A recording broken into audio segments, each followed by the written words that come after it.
નમસ્કાર, સીએનબીસી બજારના સ્ટુડિયોમાં આપનું સ્વાગત છે. આપ જોઈ રહ્યા છો પ્રોપર્ટી ગુરુ અને હું છું ઝરણા કંઠી. તો પ્રોપર્ટી ગુરુની અંદર આપણે પાછલા થોડા એપિસોડથી કમર્શિયલ રિયલ એસ્ટેટની વાત કરી રહ્યા છે અને આપણે જે રીતે ચર્ચા કરતા આવ્યા છે, આપણે સૌ જાણીએ છીએ તેમ કમર્શિયલ રિયલ એસ્ટેટનો વિકાસ મુખ્યત્વે ટાયર 1 સિટીની અંદર, મેટ્રો શહેરોની અંદર તો ખૂબ જ સારો થયો છે. કોમર્શિયલ પ્રોપર્ટીઝની ઇન્વેન્ટરી આપણે આ શહેરોની અંદર જોતા આવ્યા છે અને ઘણા બધા પ્રોજેક્ટ પણ જોતા આવ્યા છે. પરંતુ હવે આપણે જે જોઈ રહ્યા છે કે જે રીતે ઇન્ડસ્ટ્રીયલ કોરિડોર બની રહ્યા છે, તો શું આ ઇન્ડસ્ટ્રીયલ કોરિડોરને કારણે ટાયર 2 અને ટાયર 3 સિટીની અંદર પણ કમર્શિયલ ઓફિસીસ કે કમર્શિયલ પ્રોપર્ટીનો વિકાસ થઈ શકશે? આ આજની આપણી ચર્ચાનો વિષય રહેશે અને આ ચર્ચામાં આપણી સાથે આજે જોડાયા છે મેન્ટેનન્સ પાર્ટનર્સના મેનેજિંગ પાર્ટનર નૌશાદ પંજવાણીજી.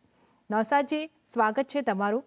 નૌશાદજી, આ ચર્ચાની આપણે શરૂઆત કરીએ તે પહેલાં સૌથી પહેલાં શરૂઆત આપણે ત્યાંથી કરીએ કે જે રીતે આપણે સૌ જાણીએ છીએ કે ભારતનું અર્થતંત્ર ધીમે ધીમે સુધરતું જઈ રહ્યું છે, જે રીતે પ્રધાનમંત્રીનું સ્વપ્ન છે $5 ટ્રિલિયન ઇકોનોમી બનાવવાનું, એ તરફ આપણે આગળ વધી રહ્યા છે, જીડીપી આપણી વધી રહી છે, તો આ બધાની અસર તમે રિયલ એસ્ટેટ પર કેવી જોઈ રહ્યા છો?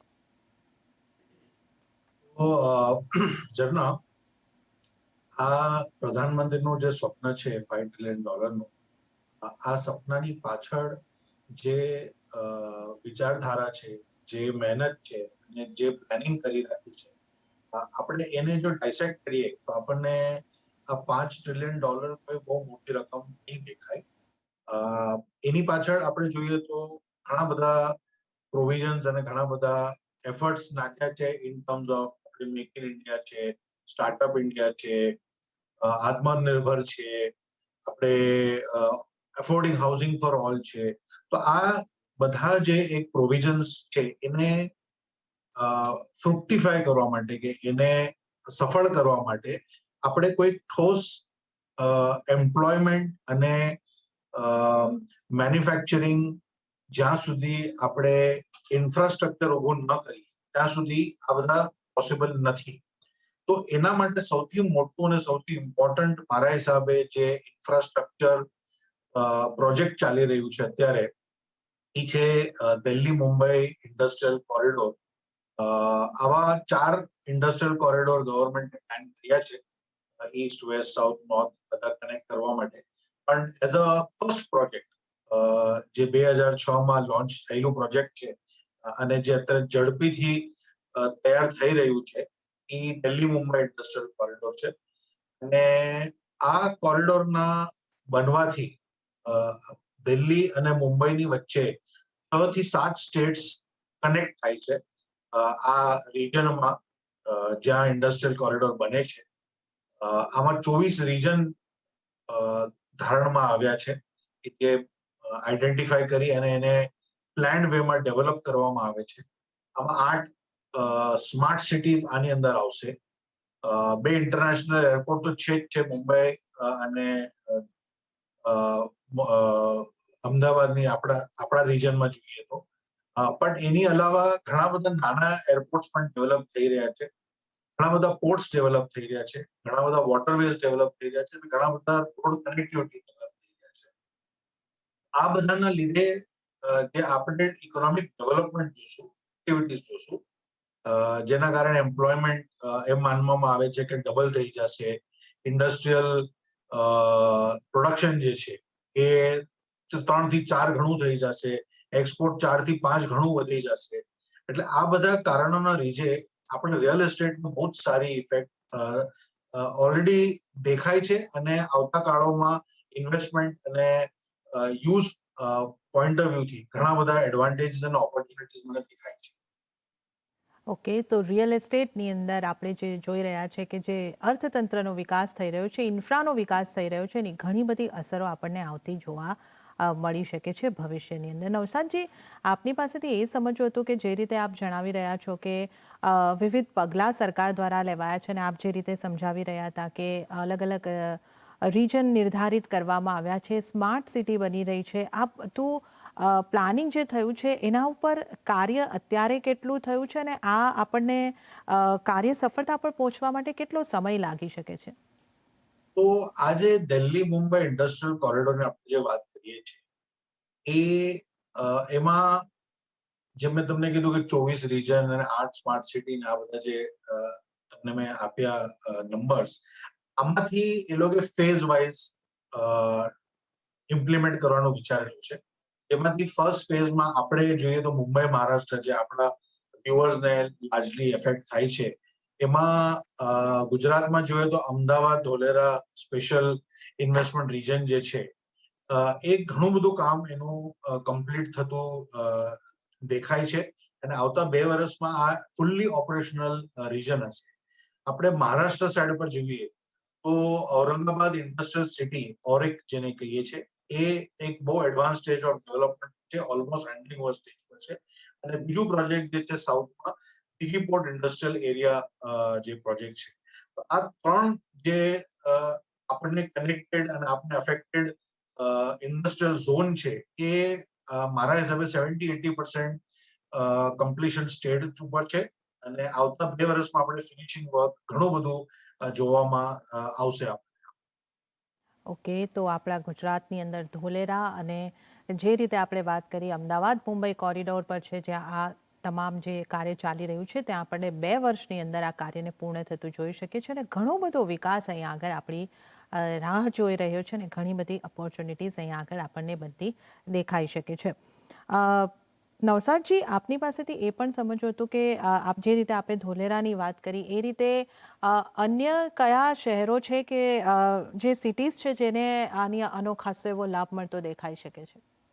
તો ઝરના, આ સવાલ તમારો બહુ જ યોગ્ય છે અને આની અંદર જે છે જવાબ હું એ રીતે આપવા માંગુ છું કે આપણે 2 ઇન્વેસ્ટમેન્ટ ઓપોર્ચ્યુનિટીઝ આપણે જોઈ શકીએ છીએ. એક, જ્યાં કે આપણે આ 3 રીજનની વાત કરી જે આવતા 2 વર્ષની અંદર આપણને કમ્પ્લીશન થતું દેખાય છે, તો એ ઝોનમાં કે અમદાવાદ ધોલેરાની વચ્ચે જે બી એરિયાઝ આવે છે અથવા કે ઔરંગાબાદની આજુબાજુમાં જે એરિયાઝ છે અથવા કે દિઘીપોર્ટની આજુબાજુમાં જે એરિયા છે, એનો હું તમને ડિટેલમાં આપું. પણ આ એરિયાઓમાં આપણે કમર્શિયલ અને રેસિડેન્શિયલનું ઇન્વેસ્ટમેન્ટ ફળતા દેખાય છે. કેમ કે આ રીજનમાં જેમ એમ્પ્લોયમેન્ટ, જેમ ઇન્ડસ્ટ્રીઝ આવશે, જેમ એમ્પ્લોયમેન્ટ વધશે, એમ ત્યાં નાના નાના લોજિસ્ટિક્સ, વેરહાઉસિંગ, નાની ઓફિસો અને અફોર્ડેબલ હાઉસિંગના જે પ્રોજેક્ટ આવશે, એમાં આપણને ઘણી બધી ડિમાન્ડ દેખાશે. તો શોર્ટ રનમાં 2 થી 5 વર્ષનું ઇન્વેસ્ટમેન્ટ જોતું હોય તો આ જે ફેઝ 1 ના પ્રોજેક્ટ છે એની અંદર આપણે જોવાની જરૂર છે. તો એમાં આપણે ફોર એક્ઝામ્પલ આપણે મુંબઈથી નજીક આપણે દિઘી પોર્ટ લઈએ તો દિઘી પોર્ટ એટલે રાયગઢ કોંકણ એરિયામાં ઈ સાઈડ પર આવે છે. એટલે રોહા તમે લઈ લો કે તમે ઉરન, અલીબાગ, આ બધા જે એરિયા છે એ ડેફિનેટલી ઇમ્પેક્ટ થશે અને આ બધા એરિયામાં તમને જો ઇન્વેસ્ટ કરશો તો તમને એનો શોર્ટ ટર્મમાં લાભ દેખાવાનો ચાન્સ છે. પણ જો આપણે લોંગ ટર્મની વાત કરીએ અને ઘણા બધા પ્રેક્ષકોનો દરેક વાર સવાલ આવે છે કે અમારે લેન્ડમાં ઇન્વેસ્ટ કરવું છે, તો લેન્ડ એક લોંગ ટર્મ ઇન્વેસ્ટમેન્ટ છે અને આ લોંગ ટર્મ ઇન્વેસ્ટમેન્ટ માટે તમારે એવી જગ્યાઓ આઈડેન્ટિફાય કરવા જોઈએ જે તમને 10 થી 15 વર્ષની અંદર તમને એનું ઇન્વેસ્ટમેન્ટનું તમને સારું એવું રિટર્ન મળી શકે. તો આપણે ફેઝ 2 પર જઈએ. જે ફેઝ 2 માં આપણે ગુજરાત સાઈડ જઈએ તો વડોદરા અંકલેશ્વર એરિયા ડીએમઆઈસીમાં કવર થવાનું છે અને એનું કામ બી શરૂ થશે અને આવતા 8-10 વર્ષમાં એનો પણ આપણને પ્રોગ્રેસ દેખાશે. એટલે લેન્ડ લઈ રાખી હતું ત્યાંની ડિમાન્ડ તમને સારી મળશે.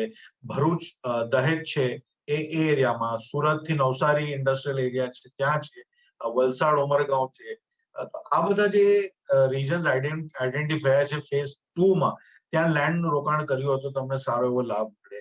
આપણે મહારાષ્ટ્ર સાઈડ પર જોઈએ તો આપણે જેમ કીધું કે આ ઔરંગાબાદ સાઈડ તો ડેવલપ થઈ જ છે, પણ તમે નાસિક ઇગતપુરી સાઈડ લઈ લો અથવા ધુળે નારધાના એરિયા લઈ લો, પુણે ખેડ એરિયા છે, આ બધા એરિયામાં પણ તમને 10 થી 15 વર્ષમાં લેન્ડમાં ઇન્વેસ્ટમેન્ટ કરેલું રિટર્ન સારું મળવાનું તમને ઓપોર્ચ્યુનિટી. એટલે 2 પાર્ટમાં, શોર્ટ ટર્મમાં અત્યારે ફેઝ 1 માં ડેવલપમેન્ટ ઓલમોસ્ટ કમ્પ્લીટ થવા આવ્યું છે અને ફેઝ 2 માં જે ડેવલપમેન્ટ સ્ટાર્ટ થઈ અને 10 થી 15 વર્ષમાં કમ્પ્લીટ થશે. ઓકે, તો અહીંયા આગળથી આપણે સમજી શકીએ છીએ કે જે રીતે ફેઝ 1નું કામકાજ છે તે હવે પૂર્ણતાના આરે છે અને ફેઝ 2નું કામકાજ અહીંયા આગળથી શરૂ થતું દેખાઈ રહ્યું છે. તો ગુજરાતની અહીંયા આગળથી નવસાદજીએ આપણને વાત કરી છે અને સાથે સાથે મુંબઈની નજીકના ડિસ્ટ્રિક્ટની પણ વાત કરી છે, જ્યાં તમારે માટે આવનારા 5 થી 7 વર્ષના સારા રિટર્ન કમાવવું હોય, રોકાણની અત્યારે ઓપોર્ચ્યુનિટી બનતી દેખાઈ રહી છે, તેનો ખાસ ખ્યાલ તમારે રાખવાનો રહેશે. નવસાદજી, આગળ મારે એ સમજવું હતું કે જે રીતે આપણે વાતચીત કરી રહ્યા છે કે આ જે ટાયર 2 અને ટાયર 3 સિટીઝના શહેરો છે એનું ઇન્ફ્રાસ્ટ્રક્ચર વિકસી રહ્યું છે અને ત્યાં આ રીતની ડિમાન્ડ આપણને આવતી દેખાઈ શકે છે. તો શું એસએમઈઝ તરફથી આ ડિમાન્ડ વધતી દેખાઈ શકે છે આ જગ્યાઓ પર? ત્યાંથી એસએમઈઝ દ્વારા પણ સારી એવી ડિમાન્ડ આવી શકે એવું આપને લાગી રહ્યું છે? બહુ સરસ સવાલ છે જગના. આ સવાલનો જવાબ આપવાની પહેલા હું તમને એક નાનો દાખલો આપું છું, જે આપણે બધાએ નોટિસ કર્યું હોય કે એક ઇન્ફ્રાસ્ટ્રક્ચર પ્રોજેક્ટ જે સારો આવી જાય એના લીધે જે ટાયર 2 ટાયર 3 સિટીઝમાં ડેવલપ થાય છે, એનું ઉદાહરણ આપણે લઈએ કે વર્ષો પહેલા જે કોંકણ રેલવે ડેવલપ થયું, એના કારણે એની ઇફેક્ટ આપણે એમ જોઈએ કે એ એરિયા જે પેલા બહુ ઇઝીલી કનેક્ટેડ નહોતા, ત્યાં ટ્રેનો નહોતી, રોડ બરાબર નહોતા અને મુંબઈ અથવા બેંગ્લોર જવા માટે આ બધા રીજન માટે બહુ જ વાર લાગતી હતી અને આ બધાનો ટ્રાવેલ ટાઈમ બી ઓછું થઈ ગયું અને ફ્રીક્વન્સીઝ અને કન્વીનિયન્સ બી સારા થઈ ગયા અને એની સાથે જે સ્ટેશન ડેવલપ થયા છે, ત્યાંની આજુબાજુ જે ઇન્ફ્રાસ્ટ્રક્ચર ડેવલપ થવાના લીધે એનો ઇમ્પેક્ટ આપણે સ્ટ્રેટ હવે જોયું કે મુંબઈ જેવા સિટીમાં ઓડીપી રેસ્ટોરન્ટ ઓછા થઈ ગયા છે. એનું કારણ શું કે આ બધા જે વેટરો અને નાના શેફ્સ જે હતા એ બીકોઝ એમ્પ્લોયમેન્ટ નહોતું એ વિસ્તારોમાં, એટલે મુંબઈ અથવા બેંગ્લોર કે બીજા સિટીઝમાં જતા હતા. હવે એમના જ રીજનમાં ટ્રેનો આવી ગઈ, સ્ટેશનો બની ગયા, ત્યાં આજુબાજુ ઇન્ફ્રાસ્ટ્રક્ચર બની ગયું, ટુરિઝમ વધી ગયું, ટ્રાવેલ વધી ગયું. એટલે મુંબઈ જેવા સિટીમાં આવીને વેટરનું કામ કરવા કરતા ત્યાં જ કોઈ ચાયનો સ્ટોલ નાખી દીધો કે કોઈ નાની રેસ્ટોરન્ટ નાખી દીધી, એટલે ઘરની બાજુમાં જ એમને એમ્પ્લોયમેન્ટ મળી જાય. એટલે આવી રીતે ટાયર 2 ટાયર 3 સિટી ડેવલપ થાય છે. આ તો ઉદાહરણ હતું એક ટ્રેન ચાલુ થવાથી, કોંકણ રેલવે. હવે તમે વિચારો આખો ઇન્ડસ્ટ્રીયલ કોરિડોર, 1500 કિલોમીટરનો કોરિડોર મુંબઈથી દિલ્હીની વચ્ચે ડેવલપ થાય, તો તમે વિચારો કે કેટલા બધા ક્ષેત્રો છે અને આ બધામાં એવું નથી કે કોઈ જંગલમાં જઈને કે કોઈ એવી જગ્યાએ જઈને ડેવલપમેન્ટ થઈ રહ્યું છે કે લોકોને જવું પડે. આ બધા જે આપણે પોઈન્ટ્સ ગણ્યા વચ્ચે ડેવલપ થઈ રહ્યા છે સ્માર્ટ સિટી, એની આજુબાજુમાં જ 20 થી 50 કિલોમીટરની આજુબાજુમાં ઓલરેડી એસ્ટાબ્લિશ વિસ્તારો છે, ગામો છે, ટાઉન્સ છે, ત્યાંથી એમ્પ્લોયમેન્ટ ન હોવાના કારણે લોકો ટ્રાવેલ કરતા. હવે આ ડેવલપ થવાથી એક તો તમે જેમ કીધું કે એસએમઈઝ ત્યાં આવશે, એટલે એ જ એરિયાના બિઝનેસમેનોને ઓપોર્ચ્યુનિટીઝ મળશે ત્યાં ઇન્ડસ્ટ્રી નાખવાની. બીજા માઇગ્રેટ થઈને ત્યાં આવશે, બીકોઝ ઇન્ફ્રાસ્ટ્રક્ચર સારું જોઈને ઘણા બધા ઇન્ડસ્ટ્રીઝ ત્યાં માઇગ્રેટ થઈને કોન્સન્ટ્રેટ થઈ ઝોન વાઇઝ, ઇન્ડસ્ટ્રી વાઇઝ જે હિસાબે પ્લાનિંગ થશે એ હિસાબે ત્યાં વિસ્તાર ઇન્ડસ્ટ્રીઝનું વધશે. એના લીધે એમ્પ્લોયમેન્ટ, એના લીધે એન્સિલરી ઇન્ડસ્ટ્રીઝ, એના લીધે સપ્લાયર્સ, વેન્ડર્સ ચેન, લોજિસ્ટિક્સ, આ બધાનું ડેવલપમેન્ટ થવાના કારણે ત્યાં એમ્પ્લોયમેન્ટ, હવે જ્યાં એમ્પ્લોયમેન્ટ હોય ત્યાં તમારે રેસિડેન્શિયલની બી જરૂરત પડે, સારા ઘરો આવશે, સારા ડેવલપર્સ પર ત્યાં જઈને ડેવલપમેન્ટ કરશે. એટલે ઓવરઓલ જોશું તો આપણે ટાયર 2 ટાયર 3 સિટીમાં આવતા 10 થી 15 વર્ષમાં ઘણું જ સારું ડેવલપમેન્ટ થવાનો આપણને ચાન્સ દેખાય છે. સ્માર્ટ સિટી અને હાઉસિંગ ફોર ઓલ, આ બંનેનું કોમ્બિનેશન પણ આપણે ફ્રુક્ટિફાઈ થતું દેખાય આવે છે. જી નવસાદજી, તો જે રીતે દર્શક મિત્રોને જણાવી દઈએ કે આપણે અહીં આગળથી વાત કરી રહ્યા છે કે જે રીતે ઇન્ડસ્ટ્રીયલ કોરિડોર બની રહ્યા છે એની સાથે સાથે ટાયર 2 અને ટાયર 3 સિટીની અંદર ઘણી બધી કમર્શિયલ પ્રોપર્ટીનો વિકાસ તો આપણે થતો જોવાનો જ છે, ઇન્ફ્રાનો ડેવલપમેન્ટ થતું જોવાના જ છે. પણ આને કારણે સૌથી મોટું જે આપણને નવસાદજીએ સમજાવ્યું છે કે ઘણી બધી રોજગારી આપણને વધતી દેખાઈ રહી છે અને જેને કારણે આપણે સારો એવો અર્થતંત્રનો પણ વિકાસ જોઈશું અને સાથે સાથે રિયલ એસ્ટેટની અંદર હાઉસિંગની પણ સારી એવી ડિમાન્ડ આપણે આવતી જોઈ શકીશું. તો આ રસપ્રદ ચર્ચા આપણી ચાલી રહી છે, પરંતુ લેવો પડશે એક નાનકડો બ્રેક. સમય થઈ રહ્યો છે એક વિરામનો. ફરી મળીશું એક નાનકડા વિરામ બાદ.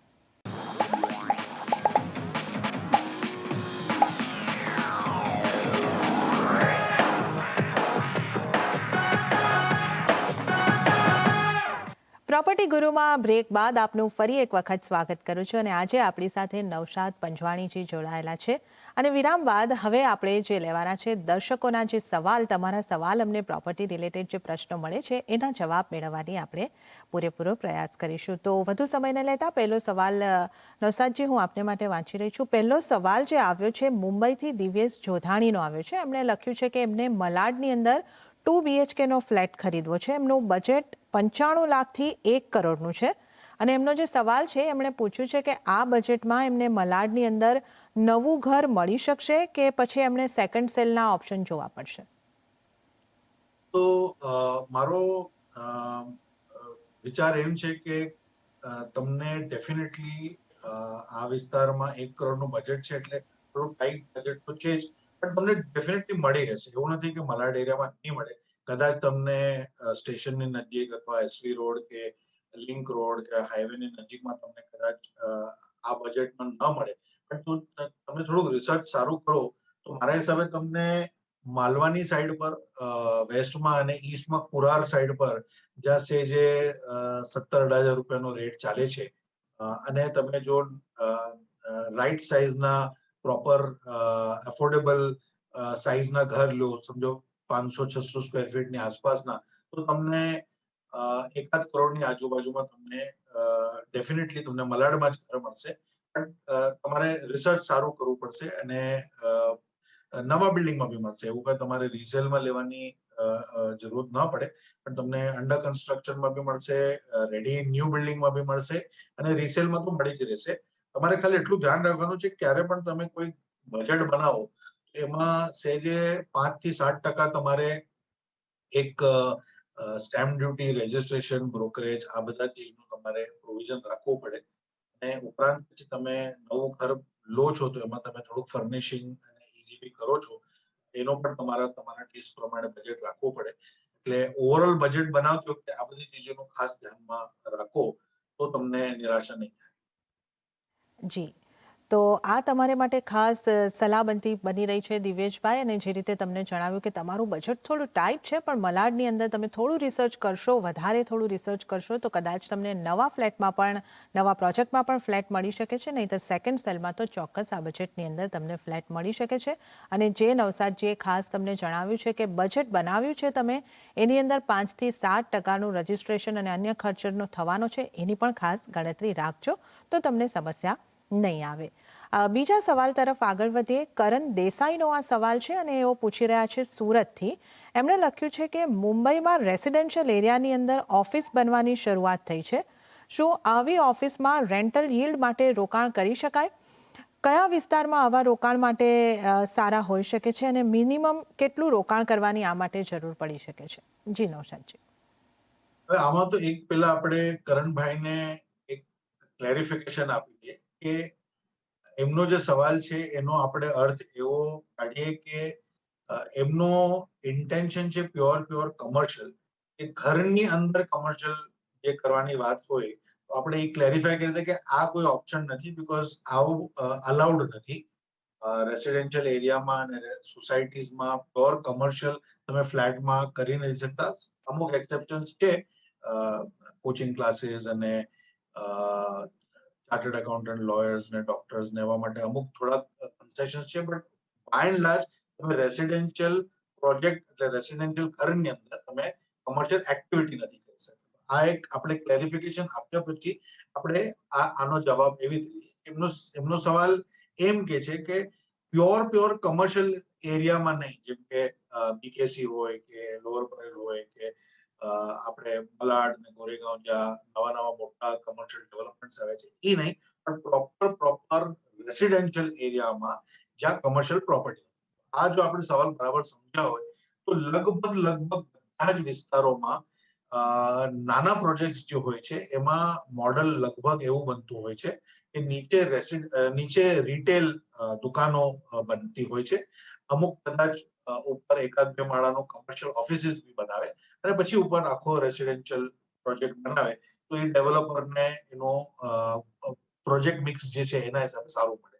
હવે આવા પ્રોજેક્ટ્સમાં તમે 2 પાર્ટમાં ડિવાઈડ થાવ છો. એક તો તમે નીચે દુકાનો લો જેને આપણે રિટેલ કહીએ, અને અથવા તો ઓફિસીસ માટે લો, જેને આપણે કમર્શિયલ ઓફિસ નું કહી શકીએ. હવે આ બધા જ એરિયામાં ફર્સ્ટ ઓફ ઓલ તો આન્સર છે કે જ્યાં જ્યાં સારો રેસિડેન્શિયલ એરિયા છે, જ્યાં ભાવ સારા છે, ત્યાં તમારે ડેફિનેટલી એનો લાભ મળશે અને એનો તમને ડિમાન્ડ પણ સારી મળશે. કારણ છે કે આ બધા એરિયાઓમાં જ્યાં સારા રેસિડેન્શિયલ હોય ત્યાં કમર્શિયલની જરૂરત પડતી જ હોય. કિરાણાની દુકાનો છે, કેક શોપ્સ છે, નાની રેસ્ટોરન્ટ્સ છે, અને એવી ઘણી બધી જે બેંકો હોય કે એટીએમ લગાડવા માટે હોય કે ઘણી બધી નાની આને રિટેલ ફોર્મેટમાં ફર્નિચરની દુકાન હોય, ઘણી બધી તમે એક્ઝામ્પલ લઈ શકો છો. જિમ્નેશિયમ છે, આ બધા માટે લેવાની જરૂરત પડતી હોય. અને સેકન્ડ છે કે આપણે ઓફિસ એરિયા પકડી કે 1000, 1500, 5000 સ્ક્વેર ફીટ સુધીની ઓફિસો જોઈએ તો આ પણ સારી ચાલી શકે છે, જ્યાં તમે ડોક્ટરો છે, લોયર્સ છે, ચાર્ટર્ડ એકાઉન્ટન્ટ્સ છે, આર્કિટેક્ટ છે, આ બધા જે લોકલ એરિયામાં કામ કરતા હોય, ઘરથી બહુ વધારે દૂર ટ્રાવેલ કરવાની એમને જરૂરત ન હોય કે એમને ન ટ્રાવેલ કરવું હોય, તો આ લોકોની પણ ડિમાન્ડ સારી આવે છે. એટલે આવા ટાઈપના પ્રોજેક્ટ્સમાં આવા સાઇઝના જો તમે ઇન્વેસ્ટમેન્ટ કરો તો તમને ડેફિનેટલી આનો ભાડા પર સારી રીતે ચડી શકે. અને આપણે આજની તારીખમાં એમ કહી શકીએ કે તમારે રિટેલ જે છે નીચે એમાં 7 થી 8% સુધી તમને કદાચ રેન્ટલ મળી શકે એન્યુઅલ, અને કમર્શિયલ જે છે 5 થી 7% સુધી તમને ડેફિનેટલી સારા રિટર્ન મળી શકે. ઓકે, તો કરણભાઈ, આ તમારે માટે જવાબ બની રહ્યો છે. તમારે માટેના વિકલ્પો તમને નવશાદજીએ જણાવ્યા છે અને રિટર્નની પણ વાત તમને સમજાવી છે. સમયનો થોડો અભાવ છે એટલે ઝડપથી આગળનો એક ક્વેશ્ચન આપણે લઈ લઈએ. જનક પટેલનો આ સવાલ આવ્યો છે, મુંબઈથી જ લગભગ લખી રહ્યા છે. મુલુંડમાં 2 કે 3 BHKનો ફ્લેટ લેવો છે એમને, એમ્યુનિટીઝ અને 2 કાર પાર્કિંગની એમને પાર્કિંગ સાથેનો એમને આ જે છે ફ્લેટ લેવો છે. 2 કાર પાર્કિંગ એમને નવસાદજી જોઈએ છે અને પૂછી રહ્યા છે કે બજેટ કેટલું જરૂરી છે અને કયા ડેવલપર્સના મુલુંડ એરિયાની અંદર સારા પ્રોજેક્ટ સારા છે. તો મુલુંડ વેસ્ટમાં એલબીએસ માર્ગની ઉપર અને એલબીએસ માર્ગને ટચિંગ થોડા વિસ્તારમાં હું એક ડેવલપરનું નામ થયું, પણ લગભગ 12 થી 15 સારા ડેવલપરો છે જેમના મોટા મોટા પ્રોજેક્ટ્સ એ એરિયામાં ચાલી રહ્યા છે. એટલે તમને ચોઇસ બી સારી છે અને કોમ્પિટિશન બી સારું છે. તમને બેસ્ટ ઓફ પ્રોજેક્ટ્સ ત્યાં મળી શકે છે. અને એ એરિયામાં રેટ્સ પણ સારા વધ્યા છે છેલ્લા 10 વર્ષમાં. આટલા બધા પ્રોજેક્ટ્સ આવવા છતાંય સેજે મારા હિસાબે 22,000 થી 26,000 રૂપિયા રેરા કાર્પેટ રેટ ચાલે છે ત્યાં. અને તમે જે કહો છો કે સારી એમ્યુનિટી વાળી બિલ્ડિંગ અને પાર્કિંગ અને આ બધું તમે કહો તો સેજે તમારે 900, 950,000 સ્ક્વેર ફીટ નો તમારે 2 બેડરૂમનો ફ્લેટ ગણવો જોઈએ. આ બધી બિલ્ડિંગોમાં, એમ્યુનિટીઝ વાળી બિલ્ડિંગોમાં ફ્લેટ સાઇઝ સારી એવી હોય છે. એટલે તમારે 2.10 થી લઈને સેજે 2.5 કરોડ સુધીમાં તમારે તમારો ફ્લેટ 3 બેડરૂમનો સારો મળી જવો જોઈએ. અને તમને સારા ડેવલપર્સ છે, બેસ્ટ ઓફ ડેવલપર્સ જેને કહીએ, મુંબઈના અને આઉટ ઓફ મુંબઈના બી ડેવલપર્સ છે, ત્યાં તમને મળી જશે. તમે એકવાર ખાલી તમે ત્યાં ગાડી લઈને એ રોડ ઉપર તમે 2-3 કલાક ફરશો તો તમને બધા જ પ્રોજેક્ટ દેખાઈ જશે અને ડાયરેક્ટ તમે બિલ્ડરની ઓફિસમાં જઈ અને ડાયરેક્ટ વાત કરી શકો. તો જનકભાઈ, આ ખાસ સલાહ તમારે માટે બનતી દેખાઈ રહી છે. મુલુંડ સારો એરિયા છે અને ઘણા બધા ડેવલપર્સના ઘણા બધા પ્રોજેક્ટ છે, તો એક વખત તમે આ વિસ્તારની મુલાકાત લઈ લો અને તમને ઘણા બધા પ્રોજેક્ટના ઓપ્શન મળી રહ્યા છે. અને તમારું બજેટને માટે જે તમે પૂછ્યું છે ત્યાં પણ તમને નવસાદજીએ જણાવ્યું છે કે 2 થી 2.5 કરોડનું લગભગ તમારું બજેટ બનતું દેખાઈ રહ્યું છે. ઘરની કિંમત તમને આટલી આવતી દેખાઈ શકે છે. નવસાદજી, આપનો ખૂબ ખૂબ આભાર. આપ આજે અમારી સાથે જોડાયા, એક સરસ વિષય ઉપર આપણે ચર્ચા કરી અને સાથે સાથે દર્શકોના સવાલના જવાબ પણ આપ્યા. આપનો ખૂબ ખૂબ આભાર. તો આ સાથે જ પ્રોપર્ટી ગુરુમાં પણ હાલ પૂરતું આટલું જ. મને પણ આપશો રજા, પરંતુ આપ જોતા રહો CNBC બજાર. નમસ્કાર.